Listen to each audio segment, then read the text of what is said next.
দর্শক, এই মুহূর্তে অমর একুশে বইমেলা আছেন সহকর্মী আব্দুল্লাহ খান মুন্না। আমরা সরাসরি চলে যাচ্ছি সেখানে। মুন্না, বইমেলার প্রথম প্রহরে ভিড় কেমন দেখছেন আর সার্বিক পরিস্থিতি নিয়ে জানাবেন আমাদের।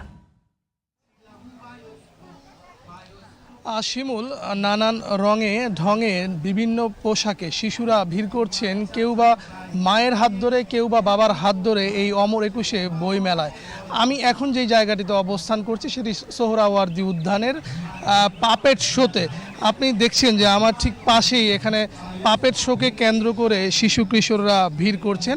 আর বেলা 11টা থেকে বাংলা একাডেমি প্রাঙ্গণে চূড়ান্ত যেই গানের আসর, সেই গানের আসরের চূড়ান্ত বাছাই প্রক্রিয়া চলছে। সেখানে আমরা সকাল থেকে দেখেছি ক, খ, গ ক্যাটাগরির বিভিন্ন শিশু কিশোরীরা গানে অংশগ্রহণ করছেন এবং তাদেরকে মূল্যায়নের মাধ্যমে চূড়ান্ত ফলাফল ঘোষণা করবেন।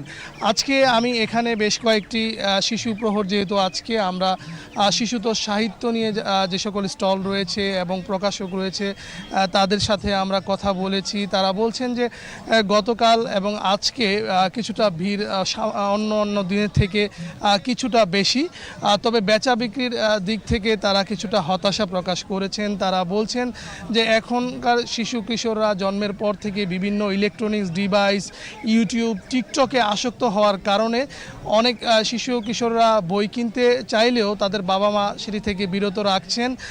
তারা বলছেন যে বই কেনার যে পার্সেন্টেজ সেটা অনেকটাই কম। প্রকাশকরা বলছেন যে এই ইলেকট্রনিক ডিভাইসের প্রভাবের কারণে যারা অভিভাবক রয়েছেন তারাও কিন্তু বই কিনতে আগ্রহ প্রকাশ করছেন না, কারণ তারা বলছেন যে তারা তাদের বই কিনে তাদের বাড়িতে রেখে দেন, বাচ্চারা এই বই আর পড়তে চান না। তো এই ছিল শিমুল এখানকার বইমেলার সর্বশেষ পরিস্থিতি আমার কাছে। মুন্না, আপনাকে ধন্যবাদ।